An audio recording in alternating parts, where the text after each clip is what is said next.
مجھے یس کر دی کہ جب میں اس مسجد کی جانب آ رہا تھا تو دل میں یہ سوچ رہا تھا کہ کاش اس بہترین سی فضا میں، اس خنکی کے ماحول میں کاش یہاں کوئی بڑی سی مسجد بن جاتی۔ میرے محترم دوست نے، بزرگ بھائی نے، عابد صاحب نے جو اب یہ اعلان کیا تو دلی خوشی میسر ہوئی مجھے۔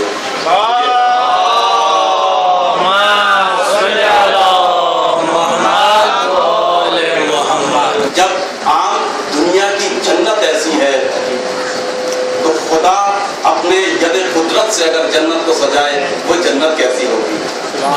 اب جو رسول اکرم نے فرمایا کہ یہ جنت اور انسان کے درمیان میں آیت ہے، ایک لا تغضب ولا تسأل الناس شیئا، پہلی چیز یہ ہے کہ خشمگین غصہ مت ہونا۔ جو غصہ ہوتا ہے اس کے لیے جنت اور اس کے درمیان میں یہ غصہ، یہ خشم، یہ غضب، یہ اگڑتا، یہ جوش، یہ جذبات انحرافی حائل ہے۔ ولا تسأل الناس شیئا، اور لوگوں کے سامنے اپنا ہاتھ نہ پھیلانا، اگر پھیلانا ہی ہے تو سخاوت کے در پہ پھیلانا، سخاوت قدے پہ پھیلانا۔ تیسری چیز وَارْضَ لِلنَّاسِ مَا تَرْضَىٰ لِنَفْسِكَ، اور اس چیز کے اوپر تم راضی ہو جو اپنے لیے بہتر سمجھتے ہو، جس پہ خود قانع ہو، جو اپنے لیے اچھا سمجھتے ہو وہ دوسروں کے لیے بھی اچھا سمجھو۔ یعنی کیا مطلب؟ اگر چاہتے ہو جو چیز تمہیں پسند ہے وہ چیز دوسروں کے لیے بھی پسند کرو۔ یہ قرآن الحکم کی حدیث ہے۔ اس ضمن میں یہ کہنا چاہتا ہوں کہ انسان کے اور جنت کے درمیان میں حائل تین چیزیں ہیں میرے جوانوں۔ ایک غصہ ہے، خشم ہے، غضب ہے، لیکن سوال یہ ہے کہ انسان کو غصہ آتا کب ہے یا نہیں؟ کہ انسان کو غصہ آتا کب ہے؟ دیکھیے، انسان کو غصہ تب آتا ہے کہ جب وہ کمزور ہو، جب وہ ضعیف ہو۔ ہمیشہ یاد رکھیے، طاقتور انسان کبھی غصہ نہیں کر سکتا، طاقتور انسان غصہ نہیں کرتا، بلکہ غصہ وہ کرتا ہے کہ جو کمزور ہوا کرتا ہے۔ غصہ نہ کرنے کی صفت اور دلیل یہ ہے کہ وہ شخص مضبوط ہوتا ہے، اندر سے طاقتور ہوتا ہے۔ تبھی تو امیر المؤمنین علی ابن ابی طالب فرماتے ہیں کہ بہادری اور شجاعت اس شخص کے اندر ہے، اور اگر بہادری اور شجاعت کو دیکھنا ہے تو یہ دیکھو کہ وہ غصہ کرتا ہے یا نہیں کرتا۔ حدیث کا محاصل یہ ہے کہ جو انسان غصہ نہیں کرتا وہ سب سے بڑا بہادر ہوا کرتا ہے۔ غصہ انسان کب کرتا ہے؟ جب اس کو محسوس ہوتا ہے کہ میں چھوٹا ہو رہا ہوں، یعنی جب وہ کبر کی جانب پہنچنے لگتا ہے۔ تصور کیا آپ نے؟ لہذا انسان کو ہمیشہ اپنے غصے کے اوپر کنٹرول کرنی چاہیے۔ سوال یہ ہے کہ انسان غصے کے اوپر کنٹرول کیسے کرتا ہے؟ کہ اگر انسان کو غصہ آنے لگے، جو بچہ زیادہ غصہ کرے تو دیکھو اس بچے کو وضو کا پانی پلانا۔ راہ علاج کیا ہے؟ وضو کا پانی پلانا۔ کیا مطلب؟ کی وجہ ہے کہ تاریخ میں ہم دیکھتے ہیں کہ رسالت مآب صلی اللہ علیہ وآلہ وسلم جب وضو فرمایا کرتے تھے کہ ان کے جسم سے مس ہونے والے اس آب گوہر کو لینے کے لیے اصحاب کرام ایک دوسرے پر سبقت حاصل کرتے تھے۔ لہذا آب وضو انسان کے غصے کو کم کرتا ہے۔ دوسری چیز کیا ہے؟ عظیم شے ہے وہ چیز، کہتے ہیں جب انسان غصہ کرنے لگے، جس بچے میں غصہ زیادہ ہو، جس ضعیف میں غصہ زیادہ ہو، تو اس کو اپنے ماں باپ کے چہرے کی جانب دیکھنا چاہیے۔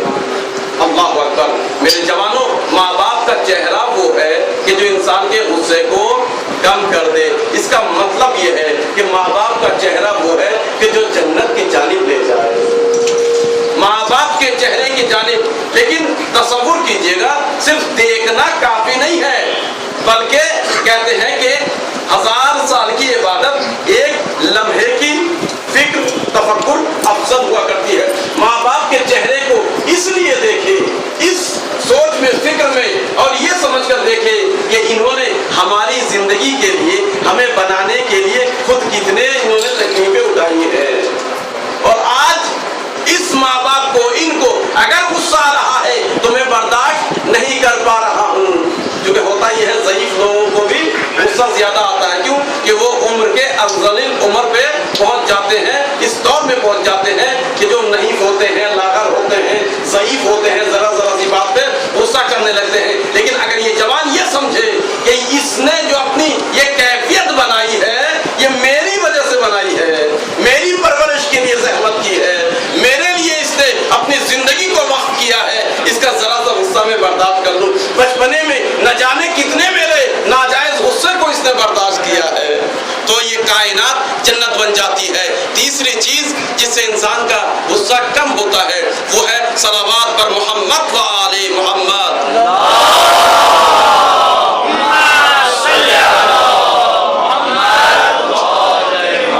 کہتے ہیں اگر کسی انسان کو زیادہ غصہ آئے, کنٹرول نہ کر پائے تو وہ کثرت سے صلوات پڑھے. کیا مطلب؟ یعنی انڈائریکٹ بات یہ ہو گئی کہ صلوات وہ چیز ہے کہ جو جنت اور انسان کے درمیان سے ان معنی کو ہٹا دے. یعنی صلوات جنت کی بشارت دیتی ہے.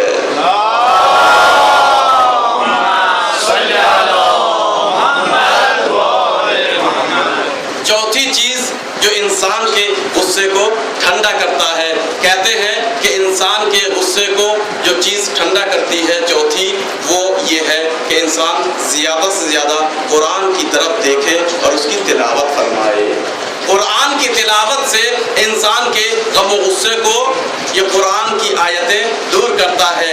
اور ایک چیز ہے جس کو میں بیان کر دوں, 12-13 چیزیں اور ہیں, وقت نہیں ہے, وہ یہ ہے کہ انسان اپنے معصوم بچے کی جانب دیکھے تو اس کا غصہ ختم ہونے لگتا ہے. شاید کبھی غور کیا ہو, یورپ میں خاص کر یہ ہم نے دیکھا ہے کہ جب بھی میاں بیوی میں لڑائی ہوتی ہے اور بچہ آ جاتا ہے, چاہے اپنا ہو یا دوسرا, تو فوراً اس لڑائی کو بند کر دیتے ہیں. حقیقت یہ ہے یہ ہمارا لیسن تھا, یہ ہمارا درس تھا, یہ ہمیں سیکھنا چاہیے تھا, لیکن کسی اور نے اپنایا, کسی اور نے شیوائے زندگی بنایا. حقیقت یہ ہے معصوم سے بچے کی جانب اگر کوئی دیکھتا ہے غور و فکر سے کہ یہ تخلیق خدا ہے, عصمت قدا کے ہاتھ سے بنا ہوا ہے, تو انسان کا غصہ فنا ہو جاتا ہے, پھر وہ غصہ نہیں کرتا.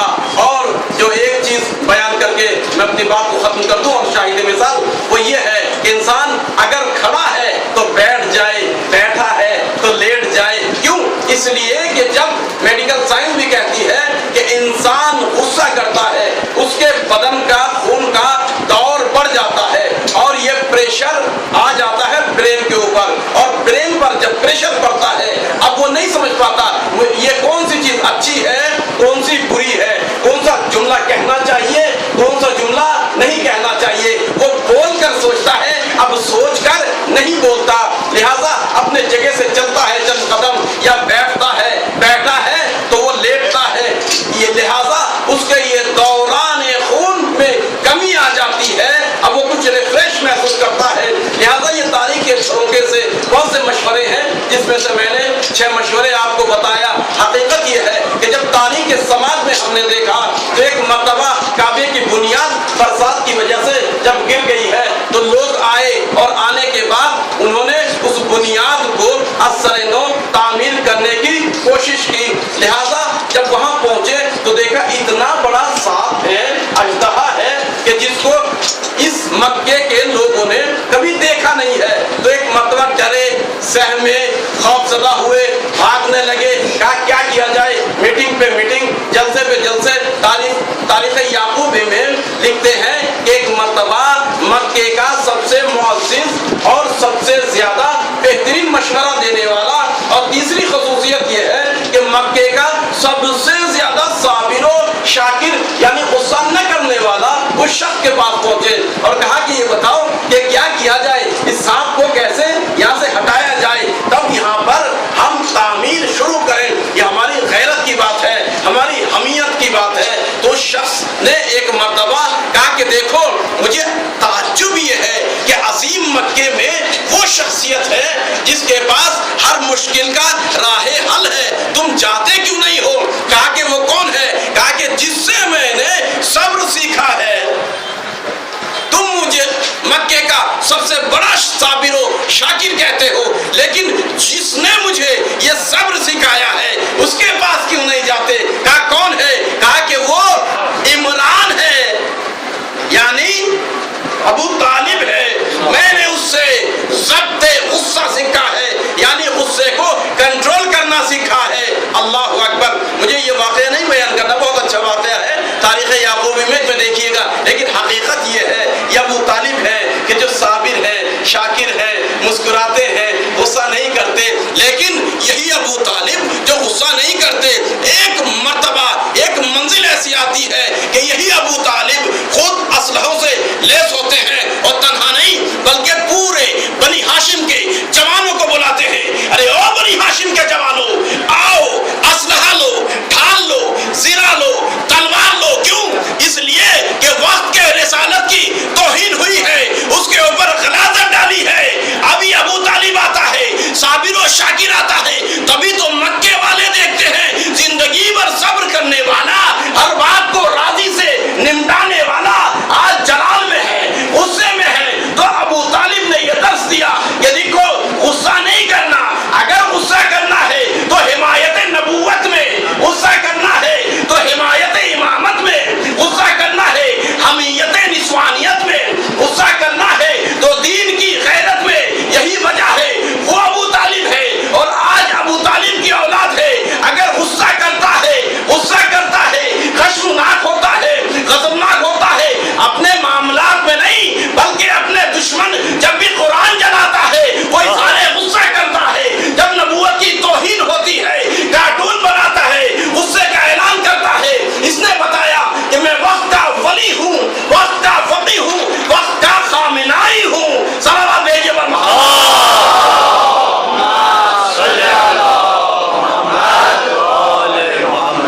اسی طریقے سے آپ عراق میں جا کر دیکھیے، وہ آیت اعظام، وہ آیت اللہ کا عسکر کہ جو سیاست میں نہیں آتا، عبادت میں ہے، ریاضت میں ہے، علم میں ہے، مگر جب بات پڑتی ہے مقام مقدسات کی، بات پڑتی ہے عالم تشیع کی، حفاظت کی، اب وہ گھر سے نکل کر آ جاتا ہے۔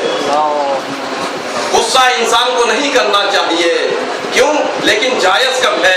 جب دین پر بات پڑے، جب قرآن پر حرف آئے، جب نبوت کا دفاع کرنا ہو، جب ولایت کی دفاع کرنی ہو، جب امامت کو دفاع کرنا ہو۔ کربلا کی میدان شاہد مثال ہے۔ یہی وجہ ہے ابو طالب کا لال بھی جنگ خندق میں اپنے غصے کو تھوک دیتا ہے۔ حائر عمر ابن عبدعود اس منزل پہ ہے، تلوار کا چلانا ہے اور وقت کا سب سے بڑا یعنی سپر پاور کا ختم ہونا ہے، لیکن نہیں، غصے کو تھوک دیتا ہے، اتر جاتا ہے۔ لیکن ایک وقت آتا ہے جب خندق میں رسالت المعاد گر جاتے ہیں، اب ذوالفقار نکالتے ہیں اور یہ نہیں دیکھتے ہیں میری جان بچے گی یا نہیں، میری جان رہے گی یا نہیں، اب وہ غصے کا اظہار کرتے ہیں۔ لہٰذا ایک ہاتھ میں نبوت ہے اور ایک ہاتھ میں اس کے دفاع کے لیے شمشیر ہے۔ والصلاۃ والسلام علی رسول اللہ۔